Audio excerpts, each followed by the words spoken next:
त्याची गोडी नाही, बुद्धी असून चालत नाही तयास मानव म्हणावं का? नमस्कार, ओळखलात काय मला? मी सावित्री ज्योतिराव फुले, सातारा जिल्ह्यातील खंडाळा तालुक्यातील नायगावच्या खंडोजी नेवसे पाटलांची मी कन्या. अवघ्या वयाच्या 9व्या वर्षी माझं लग्न ज्योतिराव फुले या माणसाशी झालं.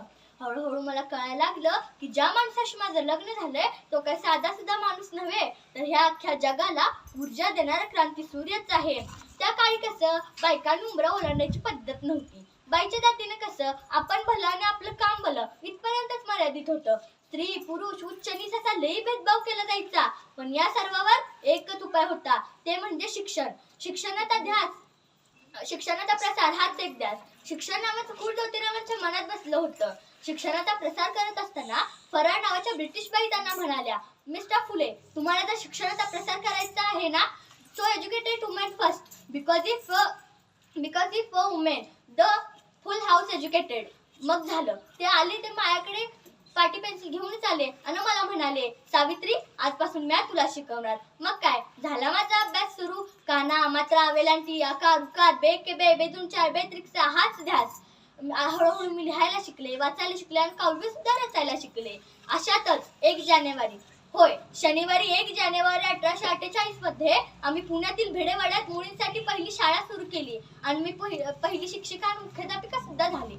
शेळपाटासारखं जगलात तर काम तमाम होईल आणि जर वाघासारखं जगलात तर नाद होईल. पण धर्माचा माचा आणि समाजाचा माता यांची धर्म बुडाला अशी कोल्हे काय सुरू होती. अहो, जर एखाद्या सर्वसामान्य माणसाने जर शिक्षण घेतलं त्यात कसला धर्म बुडतो? इतका टकला असू शकतो का हा धर्म? धर्मासाठी माणूस आहे की माणसासाठी धर्म? मी शाळेत जाऊ लागले, माझ्या अंगावर चिखल फेकू लागले, मी सहन केलं. शेण फेकू लागले तरी मी सहन केलं. चुकलं तरी पण मी सहन केलं. पण मात्र आता माझ्या सहनशक्तीचा अंत झाला होता. अचानक एक माणूस येऊन माझ्या समोर म्हणाला, ए टवळे, कुठं निघालीस? आधी आमच्या मुलीबाईंना पहिला शिकवणं बंद कर. अगं, तुला तुझी आबरू प्यारी आहे की शिकवणं? कदाचित त्याला माहिती नसावं की आम्ही सुद्धा ज्योतिराव पैलवानांच्या पत्नी आहोत. मग काय, घेतली अशी आणि लावली त्याच्या कानाखाली आणि सुनावलं, आज आलाय थोबाड तुटलंय, जर पुन्हा आलास तर तुझ्या या रक्ताने धरती रंगवेल. कोणतीही स्त्री, कोणत्या स्त्रीला तिचा नवरा वारला की सती जावं लागतं. पण आपला नवरा वारला तर तिचं काय चुकलं? यासाठीच आम्ही एक काम केलं. इंग्रज सरकारनं सतीबंदी प्रथा सुरू केली. आम्ही विधवा काशीबाई यांच्या मुलाला म्हणजे यशवंताला दत्तक घेतलं. त्याच्या तुरतुर धावण्यानं कसं अंगण भरून जायचं. आम्ही त्याला मोठं केलं आणि डॉक्टरही केलं.